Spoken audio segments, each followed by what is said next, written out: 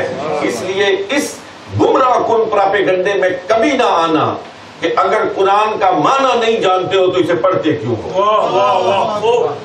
میرے بچوں، قرآن کا معنی سیکھو، قرآن کے مفاہیم سے آراستہ اور پیراستہ ہو، لیکن اس دن کے انتظار میں کہ جب قرآن کا معنی سمجھیں گے، جب عربی زبان پر عبور ہوگا، جس وقت اس کے ترجمے سے پوری طرح آشنا ہوں گے، اس وقت قرآن کو پڑھنا شروع کریں گے۔ یہ انتظار درست نہیں ہے۔ اگر تمہیں سمجھ آتا ہے یا نہیں آتا ہے، تم اس کے معنی اور مفہوم سے واقف ہو یا نہیں ہو، میرے بچوں کل سے قرآن کو پڑھنا شروع کر دو، اس لیے کہ تم اس کے معنی کو جانتے ہو نہیں جانتے ہو، سمجھتے ہو نہیں سمجھتے ہو۔ جب پڑھتے ہو تو تمہارے نامہ اعمال میں نیکیوں کا اضافہ شروع ہو جاتا ہے، تمہارے گھر پر اللہ کی رحمتوں کی برسات شروع ہو جاتی ہے۔ اس لیے کہ اس وقت قرۂ ارض پر میں دیار فرنگ میں بیٹھا، لیکن پورے شرع صدر کے ساتھ اور جمعیت خاطر کے ساتھ اور یقین محکم کے ساتھ کہتا ہوں کہ اس وقت قرۂ ارض پر اگر اللہ کی طرف سے نازل ہونے والی کوئی کتاب اپنی اصلی شکل میں محفوظ اور موجود ہے تو مسلمانوں تم مبارکباد کے مستحق ہو کہ وہ تمہارے ہاتھوں میں پائی جانے والے قرآن صرف قرآن۔ یہاں آپ کے کونسل صاحب بڑے صاحبان علم بیٹھے ہوئے، عیسائیت اس وقت عددی اعتبار سے دنیا کا سب سے بڑا مذہب ہے، تعداد میں سب سے زیادہ ہے، اور ورلڈ آرڈر کے نام پر بھی انہی کا سکہ چل رہا ہے۔ لیکن کوئی بڑے سے بڑا پادری، کوئی بڑے سے بڑا عیسائی، ان کا کوئی بڑا محقق دانشور یہ اعلان نہیں کر سکتا کہ یہ جو انجیل مقدس میرے ہاتھ میں ہے یہ وہی انجیل مقدس ہے جو حضرت عیسیٰ علیہ السلام پر نازل ہوئی ہے۔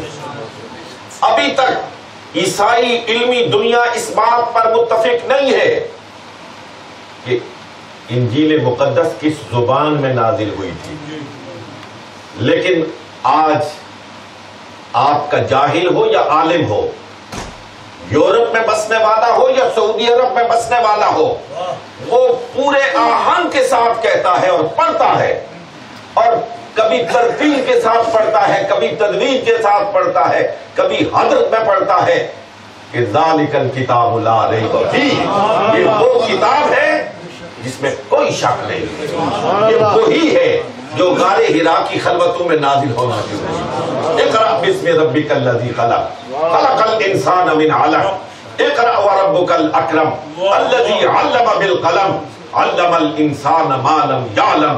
اور پھر یہ وہی کتاب ہے جو حجۃ الوداع کے موقع پر اونٹنی پر سوار محمد عربی صلی اللہ علیہ وسلم کے قلب اطہر پر آخری آیت نازل ہوئی کہ الیوم اکملت لکم دینکم واتممت علیکم نعمتی ورضیت لکم الاسلام دینا، کہ آج دین اسلام مکمل ہو گیا، قرآن مکمل ہو گیا۔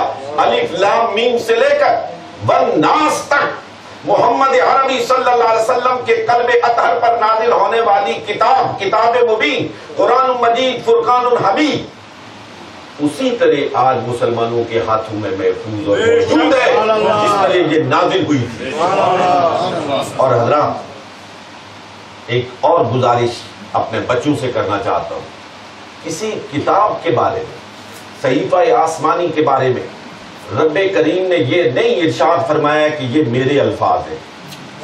ایسا سے پوچھو، انجیل ہو، توریت ہو، زبور ہو، تختیوں پہ لکھی ہوئی آئی ہیں، مختلف انداز سے ان کا نزول ہوا ہے، لیکن کسی کتاب کے بارے میں اللہ رب العالمین نے یہ نہیں فرمایا کہ یہ میرے الفاظ ہیں، یہ صرف اور صرف قرآن مجید فرقان حمید ہے، جس کے بارے میں رب نے فرمایا کہ یہ تنزیل من رب العالمین، کہ یہ الفاظ جو الف لام میم ہے، جو ذالک الکتاب ہے، جو لا ریب فیہ ہے، جو ھدی للمتقین ہے، یہ الفاظ محمد عربی کے نہیں ہیں، یہ اللہ رب العالمین کے الفاظ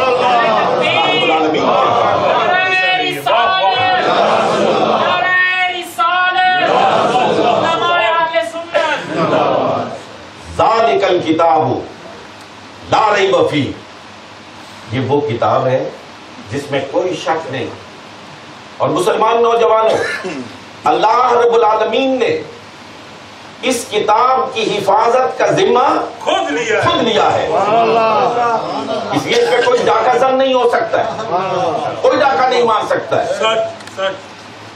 یہ جو جن لوگوں کا ذکر کیا قاضی صاحب نے، وہ لاکھ میں خودیاں کر لیں، یہ تو پہلے بھی ہوتی رہی ہے، لیکن اس کتاب میں کسی قسم کا تغیر اور تبدل نہیں ہو سکتا ہے، اس لیے کہ رب کریم نے اس کی حفاظت کا ذمہ لیا ہے۔ اور آپ غور فرمائیے حضرات محترم کہ اس کو صرف قلم اور کرتاس پہ نہیں چھوڑا ہے، قلم اور کاغذ پہ نہیں چھوڑا ہے۔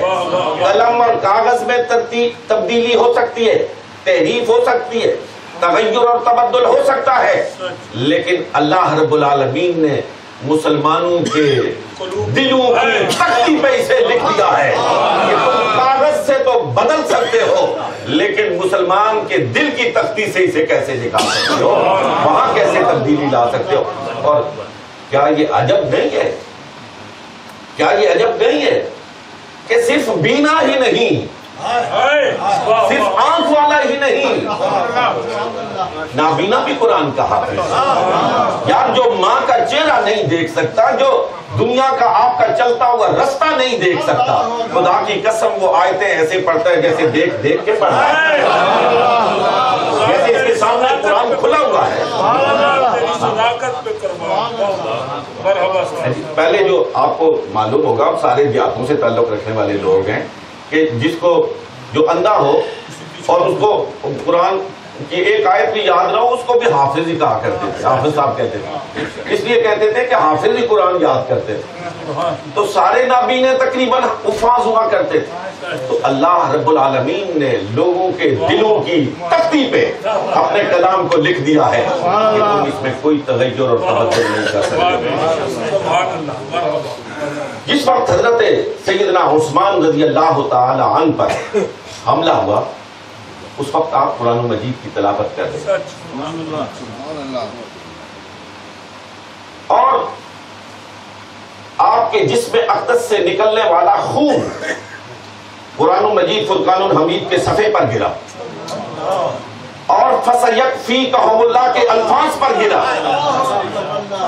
حضرت عثمان کے زیر تلاوت قرآن مجید فرقان الحمید کا وہ نسخہ جو بوقت شہادت آپ کے سامنے تھا، اور جس میں فَسَيَكْفِيكَهُمُ اللَّهُ کے الفاظ پر آپ کے خون کا قطرہ آج بھی موجود ہے، وہ استنبول کے میوزیم میں شہادت دے رہا ہے کہ یہ وہی قرآن ہے جو محمد عربی کے دور میں پڑھا جاتا ہے۔ نعرہ تکبیر، نعرہ رسالت، دربار عالیہ بغاشری، ذالک الکتاب لا ریب فیہ، یہ وہ کتاب ہے جس میں کوئی شک نہیں، جس میں کوئی شبہ نہیں، اس کے الفاظ وہی ہیں، اس کا انداز وہی ہے، اس کا اسلوب وہی ہے، اسی شخص کے ساتھ، اسی مرد کے ساتھ آج مسلمانوں کے ہاتھوں میں محفوظ اور موجود ہے۔ لیکن اس کتاب کی خاصیت کیا ہے، اس کتاب کی تاثیر کیا ہے؟ ھدی للمتقین، یہ متقین کے لیے راہوں کو روشن کر دیتی ہے،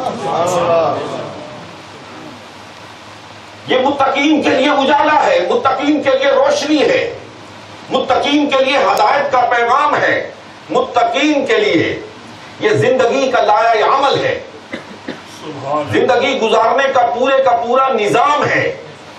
ھدی للمتقین، یہ خدا نے کیوں کہا؟ اس پہ یقیناً آپ نے غور فرمایا ہوگا اور علماء سے سنا ہوگا کہ صرف ہدی للمتقین کیوں کہا؟ دوستو یہ تھوڑی سی توجہ کی ضرورت ہے. قرآن خود کہتا ہے کہ مجھے پڑھنے والے بہت ہیں لیکن یضل بہ کثیرا ویہدی بہ کثیرا. مجھے لوگ پڑھتے ہیں، کچھ ایسے ہیں جو مجھے پڑھ کے گمراہ ہو جاتے ہیں اور کچھ ایسے ہیں جو مجھے پڑھ کر ہدایت پا لیتے ہیں. جس حجاز میں قرآن مجید فرقان الحمید کا نزول ہوا وہ سارے کے سارے عربی دان تھے، وہ لغت دان تھے، وہ لغت کے ماہر تھے. لیکن انہی لغت دانوں میں عتبہ اور شیبہ بھی تھے، انہی لغت دانوں میں بلال حبشی بھی تھے، انہی لغت دانوں میں ابو لہب بھی تھے اور انہی لغت دانوں میں عمار اور یاسر بھی تھے. کچھ اسی قرآن کو سن کے محمد الرسول اللہ کے دشمن ہو گئے اور کچھ تھے جو اسی قرآن کو سن کر محمد عربی کے قدموں پہ قربان ہو گئے. یہاں ایک بات میں لطیف سا نقطہ آپ کی خدمت میں عرض کرنا چاہتا ہوں. ایمان کے لیے اور قرآن سے ہدایت کے لیے صرف عالم ہونا ضروری نہیں ہے، کوئی بہت پڑھا لکھا ہونا ضروری نہیں. علم انسٹرومنٹ ہے قرآن کو سمجھنے کے لیے، لیکن قرآن سے ہدایت کا حاصل کرنے کے لیے علم کے ساتھ ساتھ اللہ کا فضل ضروری ہوتا ہے. اللہ کے فضل کی ضرورت ہوتی ہے. ابو جہل اپنے زمانے کا بڑا پڑھا لکھا آدمی تھا، بہت پڑھا لکھا آدمی تھا، لیکن جو بات اس کی سمجھ میں نہیں آئی وہ منڈیوں میں بکنے والے حبشی غلام کی سمجھ میں آ گئی، بلال حبشی کی سمجھ میں آ گئی. ابو جہل اس کو نہیں سمجھ سکا. اس کے لیے اللہ کا فضل چاہیے. ہدی للمتقین، یہ متقین کے لیے ہدایت ہے. یہ اصحاب تقوی وہ ہیں جن کی تعریف پھر اللہ رب العالمین خود کرتا ہے، مجھ پہ نہیں چھوڑتا، آپ پہ نہیں چھوڑتا. ایک تو وہ تعریف بڑی خوبصورت تعریف جو قاری واجد صاحب نے کی، اور یہ وہ تعریف ہے جو حضرت سیدنا عمر رضی اللہ تعالی عنہ نے بیان فرمائی. لیکن اللہ فرماتا ہے کہ یہ متقین کون لوگ ہیں؟ الذین یؤمنون بالغیب، کہ جو غیب پر ایمان رکھتے ہیں. الذین یؤمنون بالغیب، جو غیب پر ایمان رکھتے ہیں. غیب کیا ہے؟ سب سے بڑا غیب کیا ہے؟ وہ اللہ کی ذات ہے، وہ اللہ کی ذات ہے. الذین یؤمنون بالغیب، جو سب سے بڑے غیب اللہ رب العالمین کی ذات پر یقین محکم رکھتے ہیں. لیکن میں یہاں رک کے ایک بات آپ کو سمجھانا چاہتا ہوں.